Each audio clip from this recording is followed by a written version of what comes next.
Bem-vindos à aula de autogestão. Esta é a nossa aula 1, onde nós vamos estar falando como o eu é formado. Eu sou Silvana Mara, coach e terapeuta neurocientífica.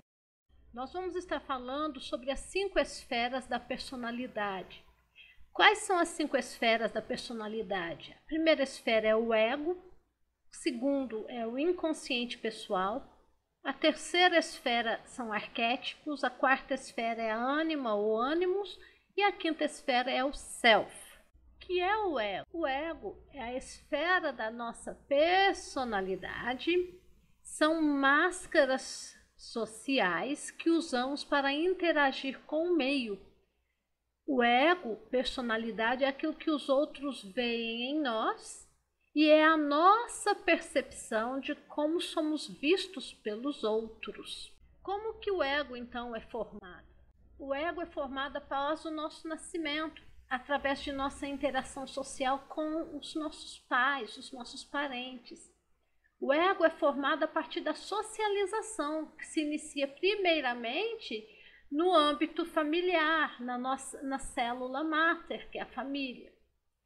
E gradualmente o ego vai sobrepondo o self. Gente, vamos entender o que é self agora. Todos nós nascemos com o self. Self é uma palavra bonita da psicanálise ou da psicologia, evitando usar o termo religioso, espírito ou alma. Tá? Então, self é o mesmo que dizer espírito ou alma. O self é a parte divina nossa, é a centelha divina de Deus no homem. Isso é self, ok? Para questões de nossos estudos, eu vou usar a palavra self ou espírito intercaladamente, ok? O ser humano, nós não nascemos completos. Até meados dos 3 anos de idade, é como se houvesse dentro de nós uma gestação psicológica, onde o nosso ego está sendo chocado, incubado. Nesta fase, a criança depende 100% dos pais. Então, é uma fase muito importante, a fase da conectividade afetiva com os cuidadores. O instinto de sobrevivência básico é de se sentir amado, aceito, acolhido primeiramente pelos pais.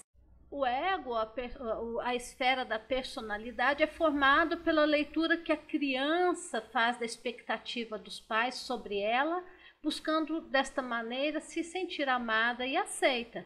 Lembrando que a formação do ego, fala da nossa personalidade, a persona, as máscaras que nós usamos lá fora para interagir com o mundo lá fora, é baseado 100% na nossa expectativa do que as pessoas veem em nós ou do que as pessoas querem de nós, como que as pessoas nos veem. A gente está buscando assim, a percepção que os outros têm de nós.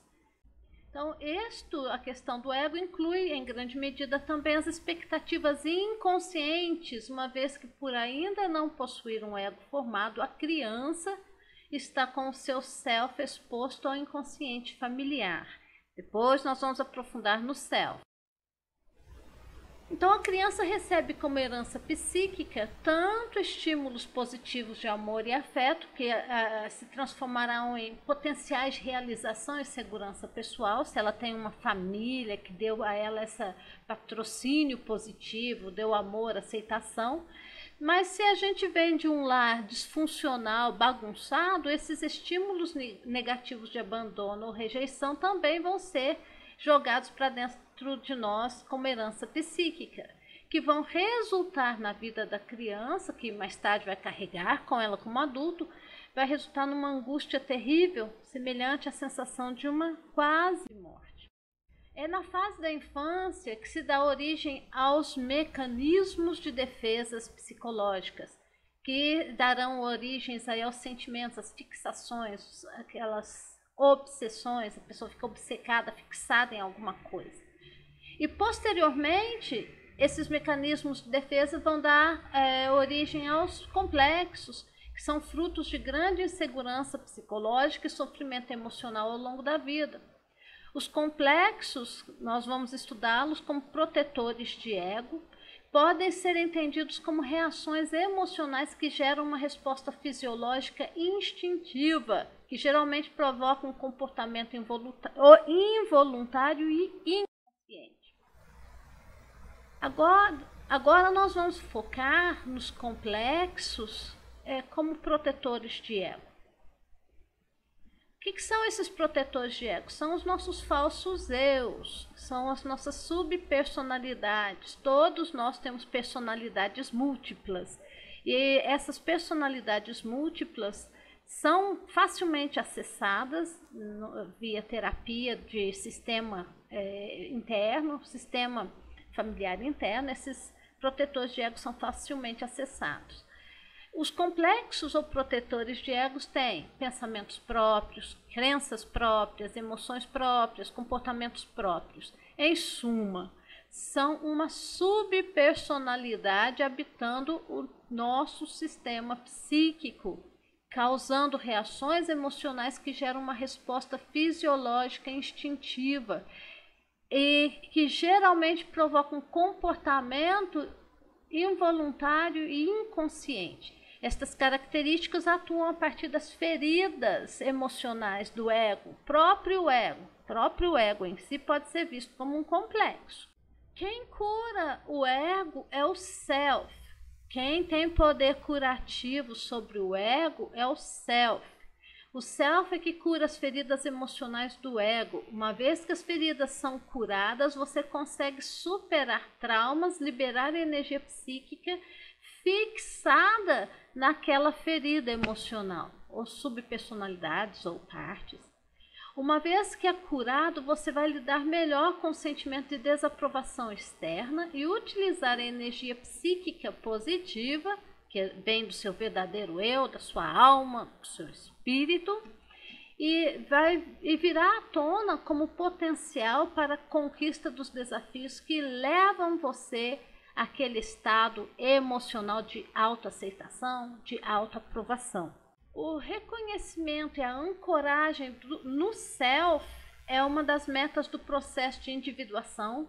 O processo de individuação vai ser vou dedicar uma aula só para isso, para você entender o que é isso, no qual a superação dos complexos inconscientes e a diferenciação entre as forças do ego e do self definem a consciência sobre a própria individualidade. Na individuação, a nossa personalidade está ancorada no self, na alma, no espírito, e nós temos então definido, é como se tivesse separado dentro de você o seu verdadeiro eu, você vê quem você realmente é, mas você também está consciente da atuação do ego, você vê as maluquices que a gente faz debaixo, quando estamos debaixo da influência de um desses protetores de ego. Você fica atento e cônscio. E isso é bem separado no nosso sistema psíquico, quando é eu que estou fazendo algo e quando não sou eu, é uma energia psíquica em mim, é um falso eu meu que está fazendo. Então a palavra indivíduo significa o que é indivisível, ou aquele que não se divide. Em outras palavras, gente, o ego, né, vamos matar o ego. Nós no meio religioso falamos que nós vamos matar o ego. Se você matar o ego de tudo, você morre, vai ficar louco, vai ficar doido. Deus precisa que o self e o ego caminhem juntos, faz parte de quem nós somos, é quem nós somos. Bom, quando o seu self ele está amadurecido e houve esse processo de individuação, você vem a ser dono da sua energia vital, você toma as rédeas da sua vida, das suas emoções nas suas mãos, você deixa de andar no automático, você para de reagir a impulsos automáticos dos protetores de ego atuando no seu sistema psíquico. E essa energia psíquica tem como finalidade a realização do próprio self através da função transcendente do ego. Quando o ego é curado, nós vamos experimentar uma união psicológica e espiritual muito tremenda. É uma coisa fantástica. O que acontece com o ego? O ego ele foca na aprovação dos outros. O ego, ele trabalha basicamente em função de ser aprovado externamente, ele busca o reconhecimento social. O ego, a personalidade, ela é reativa. Quando eu falo ego aqui, estou falando de personalidade, a nível daquilo que as pessoas veem, tá? Porque o self também é uma personalidade. Então, aquilo que as pessoas veem em nós, a gente está sempre buscando a aprovação externa. Por isso, o ego, ele está muito associado no senso comum ao orgulho. Lembra que a gente fala que a pessoa tem o ego inflado, que ele busca massagear o seu ego? Então, porque nós temos essa sensação, né, necessidade, quando você está operando só no estado de ego, você tem essa necessidade do reconhecimento social. Já quando a autorrealização, a autoestima, ela não está relacionada ao ego, não é um processo do ego. A autorrealização, a autoestima, ela não está relacionada ao orgulho. Orgulho é um sentimento do ego.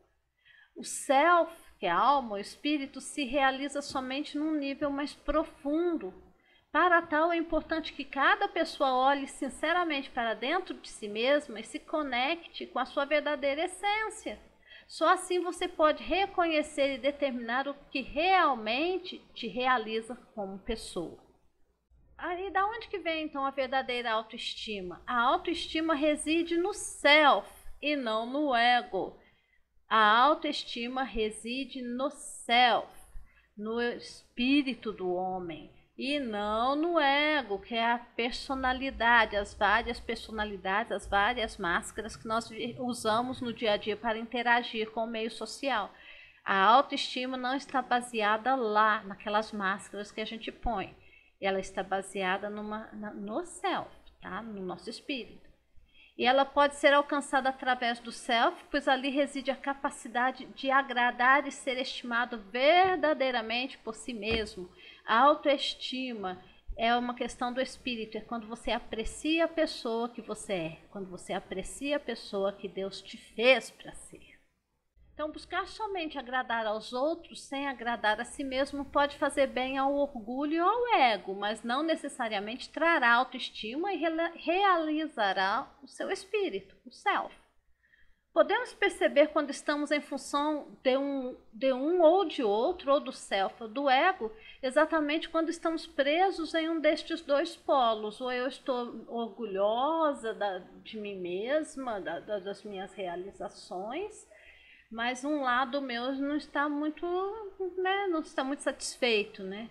Para eu sentir esse orgulho da minha realização, eu devo ter passado por cima de alguns princípios e valores que estão me afetando dentro do meu self, dentro do meu espírito. O ideal é que nós mantenhamos o equilíbrio entre estas duas instâncias psicológicas que possuem funções importantíssimas na nossa vida psicológica.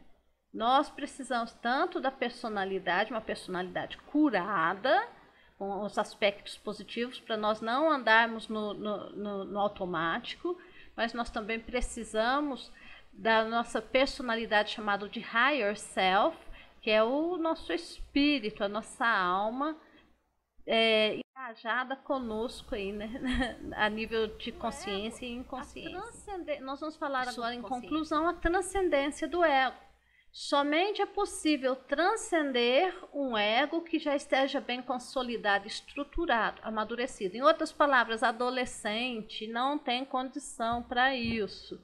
Um adolescente não tem o ego consolidado, estruturado. Isso começa a acontecer a partir dos 35 anos e a fase de individuação acontece aos 50 anos, é mais na fase da idade, da meia-idade. Então o ego tem que estar consolidado, estruturado. Adolescentes e pessoas muito jovens não dão conta disso. No processo de desconstrução, agora eu vou falar do processo de desconstrução de falsos eus, é importante e vital construir um eu saudável, lembrando que nós estamos desconstruindo seus falsos eus, baseados em dores, em traumas, em percepções erradas de momentos da infância em que você estava sofrendo. Então a gente vai vir desconstruindo esses falsos eus, removendo essas feridas, Mas, por outro lado, nós precisamos construir um eu saudável e transcendente. E para isso, envolve obrigatoriamente uma mudança de hábitos. Você só sentirá ou passar por uma transformação saudável se, e tão somente se, mudar sua mente, trocando os pensamentos e comportamentos que não te servem mais por pensamentos de poder. E que pensamentos de poder são esses? Você antes pensava o que não precisava pensar, só coisas destrutivas. É importante repor esses pensamentos pelo que Deus pensa de você. É a palavra de Deus. É botar na sua mente aquilo que Deus fala de você. O eixo ego, self, isto é a sua personalidade real e o seu eu real, estão fundamentados na revelação de quem você é em Cristo. Estão fundamentados na revelação de como Deus te vê. E a partir do momento que você se vê da forma que Deus te vê, você começa a transcender e a se autoaceitar e saber que você é aceito por uma energia maior, por um ser maior, que nós chamamos de Abba, Pai. Bom, esse é o fim da nossa primeira aula. Vamos lá para a segunda aula.